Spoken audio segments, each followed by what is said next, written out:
Hello everyone, कैसे हो आप सब लोग। आई होप कि आप सभी बहुत अच्छे होंगे। तो आज की वीडियो में हम लोग यहाँ पे बात करेंगे अपने बायो फार्मास्यूटिक्स एंड फार्माकोकाइनेटिक्स के इंपॉर्टेंट क्वेश्चंस के बारे में, जो कि आप लोग के बी फार्मेसी 6 सेमेस्टर का सब्जेक्ट होने वाला है। अब देखिए, अगर हम लोग यहाँ पे बायो फार्मास्यूटिक्स की बात करें तो यहाँ पे आप एक चीज समझना कि जो सबसे इंपॉर्टेंट यूनिट्स आप लोग के लिए रहने वाली है, वो है यूनिट 1 और यूनिट 2। अब देखो, यूनिट 3, यूनिट 4 और यूनिट 5 भी आप ऐसे समझो कि इंपॉर्टेंट हैं, लेकिन वहां से क्वेश्चन कम बनते हैं। तो अब ऐसा मत करना कि उसमें जो क्वेश्चन है उनको देखना ही मत, लेकिन जो यूनिट 1 और यूनिट 2 यहाँ से आप लोग को सबसे ज्यादा क्वेश्चन देखने को मिलते हैं, तो इनको आप लोग यहाँ पे बहुत अच्छे से पढ़ लेना। तो यहाँ पे देखिए, अगर हम लोग बात करें तो सबसे पहला क्वेश्चन हमारा बनता है discuss various mechanism of drug absorption with relevant diagrams. ठीक है, तो यहाँ पे देखिए, जो हमारा ड्रग एब्जॉर्प्शन का टॉपिक है, तो इसमें जैसे हमारे आप लोग को पता है कि मैकेनिज्म ऑफ ड्रग एब्जॉर्प्शन में क्या होता है, हमारा जो है एक्टिव होता है, पैसिव होता है। ठीक है, तो वहां पे उनके जो डायग्राम्स वगैरह होते हैं, ठीक है, तो थोड़ा बहुत डायग्राम्स वगैरह भी आप यहाँ पे बना के आ जाएंगे तो बहुत ज्यादा अच्छा रहेगा। उसके बाद अगर हम लोग यहाँ पे देखें define factors affecting drug absorption in detail.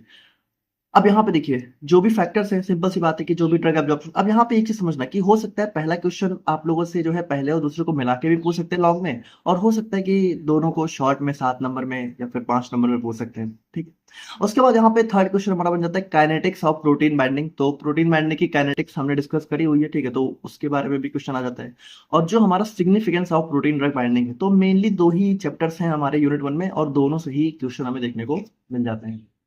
अब यूनिट नंबर 2 की अगर हम लोग यहाँ पे बात करें तो यूनिट 2 में हमारा सबसे पहला क्वेश्चन बन जाता है ड्रग मेटाबॉलिज्म से। अब देखो, ये हमारा बहुत इंपॉर्टेंट टॉपिक हो जाता है, और इसको आपने ऑलरेडी फोर्थ सेम में पढ़ा भी हुआ है। ठीक है, वही सेम टॉपिक है।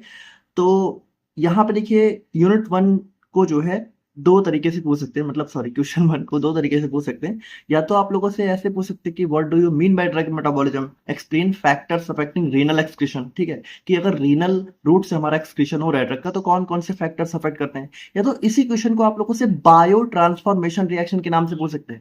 अब बायो ट्रांसफॉर्मेशन से आप लोगों को बिल्कुल भी कंफ्यूज नहीं होना है, क्योंकि बायो ट्रांसफॉर्मेशन को ही हम लोग यहाँ पे मेटाबॉलिज्म बोलते हैं, मेटाबॉलिज्म को ही हम लोग यहाँ पे बायो ट्रांसफॉर्मेशन भी बोल देते हैं। और इसी में देखिए, मेटाबॉलिज्म में आप लोग को पता है फेज 1 और फेज 2 रिएक्शंस होती हैं, तो वही सेम चीज हमारी बायो ट्रांसफॉर्मेशन में भी दे रखी है। उसके बाद देखिए, नेक्स्ट क्वेश्चन हमारा आता है describe what are various non renal routes. अब जैसे देखो, एक हमारा है रीनल रूट्स ऑफ एक्सक्रीशन। ठीक है, मतलब जहां पे हमारी जो दवा है वो किडनी से बाहर जाती है, और आपको पता है किडनी के अलावा भी हमारे कुछ रूट्स होते हैं जहां से हमारी दवा जो है बाहर जाती है। ठीक है, तो वो कौन कौन से रूट हैं, उनके बारे में आप लोग को यहाँ पे एक्सप्लेन करना है। उसके बाद देखिए, हमारा बायो अवेलेबिलिटी से क्वेश्चन बन जाता है, जो कि हमारा काफी इंपॉर्टेंट टॉपिक हो जाता है। तो यहाँ पे देखिए, जो ऑब्जेक्टिव ऑफ बायो अवेलेबिलिटी है और how it can be measured by using blood data. ठीक है, तो यहाँ पे देखिए, जो बायो अवेलेबिलिटी है, तो आप लोग को पता है उसको मेजर करने के लिए हमें क्या होता है कि हम लोग कैसे मेजर करेंगे। बायो अवेलेबिलिटी का मतलब क्या है कि ब्लड में हमारी कह सकते हो कितनी ड्रग है ना। और बाकी आप लोग को पता होना चाहिए, अगर आपने पढ़ा है, कि बायो फार्मास्यूटिक्स में बायो अवेलेबिलिटी एक ब्रॉड टर्म है, जिसमें हम लोग यहाँ पे काफी अच्छे से इसको समझते हैं। ठीक है, सिर्फ इसका मतलब यही नहीं होता है कि ब्लड में कितना अमाउंट ऑफ ड्रग प्रेजेंट है, लेकिन फिर भी अगर हमें उसे मेजर करना है तो हमें क्या करना होगा, हमें प्लाज्मा कंसंट्रेशन मेथड का यूज करना पड़ेगा। तो ये सारी चीजें आप लोग यहाँ पे देख लीजिएगा। उसके बाद what are different pharmacokinetic method used for measurement of bioavailability. ठीक है, तो यहाँ पे वही चीज है कि अब अगर हमें बायो अवेलेबिलिटी को फार्माकोकाइनेटिक मेथड से मेजर करना है तो उसको कैसे करेंगे। उसके बाद explain method to enhance dissolution rate and bioavailability of poorly soluble drugs. अब यहाँ पे मान लीजिए कोई दवा अगर पुअरली सॉल्युबल है, तो उसकी बायो अवेलेबिलिटी और डिसोल्यूशन रेट को हम लोग कैसे बढ़ाएंगे, तो उसके भी कुछ मेथड्स होते हैं, वहां से भी हमारा क्वेश्चन बन जाता है। उसके बाद right a note on IVC studies. ठीक है, तो यहाँ पे देखिए, ये टॉपिक भी हमारा यहाँ पे थोड़ा इंपॉर्टेंट हो जाता है, in vitro in vivo control studies. ठीक है, तो यहाँ पे इसको भी आप जरूर से देख लीजिएगा। उसके बाद यहाँ पे डिफाइन बायो इक्विवेलेंस, तो ये टॉपिक भी हमारा यहाँ पे काफी इंपॉर्टेंट हो जाता है, इसको भी आप यहाँ पे देख लीजिएगा। कभी कभी आप लोगों से बायो अवेलेबिलिटी और बायो इक्विवेलेंस साथ में ही पूछ लेते हैं। ठीक है, बायो इक्विवेलेंस वैसे छोटा सा टॉपिक है, तो आप देख ही लीजिएगा। उसके बाद यूनिट 3 की बात करते हैं। यूनिट 3 में देखिए, हमारा बहुत सबसे ज्यादा इंपॉर्टेंट क्वेश्चन जो बन के आ जाता है, वो हमारा पहला क्वेश्चन आ जाता है, जो कि हो जाता है calculate elimination rate constant and half life using one compartment open model for heavy bolus. यही टॉपिक हमारा सबसे ज्यादा रिपीटेड टॉपिक है, जो कि आप लोग को यूनिट 3 से देखने को मिलता है। और इसी को आपसे ऐसे भी पूछ सकते हैं, calculate various pharmacokinetic parameters affecting drug absorb administration bye ivy bolus. तो अब यहाँ पे देखिए, जैसे इसमें हम लोग क्या करते हैं, इसमें हम लोग यहाँ पे कुछ फार्माकोकाइनेटिक पैरामीटर्स को यहाँ पे देखते हैं, तो उन्हीं के बारे में आप लोग को एक्सप्लेन करना है। बाकी रेयरली कभी कभी हमारा ये भी आ जाता है कि आप लोग फार्माकोकाइनेटिक मॉडल्स के बारे में बताइए, ठीक है।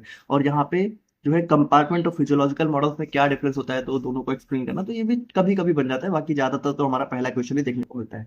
एंड उसी तरीके से सेम हमारा यूनिट 4 में भी हमारा जो क्वेश्चन बन जाता है, discuss two compartment open model with suitable example, how steady state drug levels calculated. और यहाँ पे देखिए, चाहे आप लोगों से टू कंपार्टमेंट ओपन मॉडल बोले, चाहे मल्टी कंपार्टमेंट मॉडल बोले, ठीक है, दोनों में आप लोग को सेम चीजें लिख के आनी। क्योंकि देखिए, टू कंपार्टमेंट क्या हो गया, वन से ज्यादा, तो वन से ज्यादा को हम लोग मल्टी कंपार्टमेंट मॉडल बोलते हैं, ठीक है। तो चाहे टू हो, थ्री हो, तो वहां पे आप लोग यहाँ पे मल्टी कंपार्टमेंट में भी इसको लिख के आ सकते हो, डेफिनेटली कोई प्रॉब्लम नहीं है।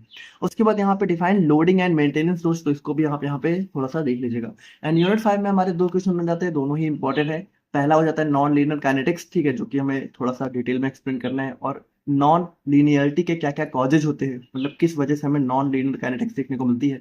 उसके बाद यहाँ पे मैकेलिस मेंटन इक्वेशन, यहाँ पे किस तरीके से हम लोग कैलकुलेट करते हैं फार्माकोकाइनेटिक पैरामीटर्स के एस्टिमेशन के लिए। और इसको आपने सेकेंड सेम में जो है ऑलरेडी भी पढ़ा हुआ है, ठीक है। तो यहाँ पे देखिए, ये वही टॉपिक है जो कि आप लोग को यहाँ पे भी देखने को मिल रहा है, तो इसको भी आप यहाँ पे जरूर से देख लीजिएगा, ठीक है। बायोकेमिस्ट्री में आपने इसको यूनिट नंबर 5 में पढ़ा था, अगर आप लोग को याद हो। और यहाँ पे भी आप लोग को ये क्वेश्चन जो है देखने को मिल जाता है। तो देखिए, ये सारे हमारे इंपॉर्टेंट क्वेश्चंस हैं, तो अगर आप इन सभी को पढ़ लेंगे तो डेफिनेटली आप लोग के बायो फार्मास्यूटिक्स में बहुत अच्छे मार्क्स आएंगे। बाकी अगर ये वीडियो आप लोग के लिए हेल्पफुल रही होगा तो इसको लाइक कर दीजिएगा, अपने दोस्तों के साथ शेयर करिएगा।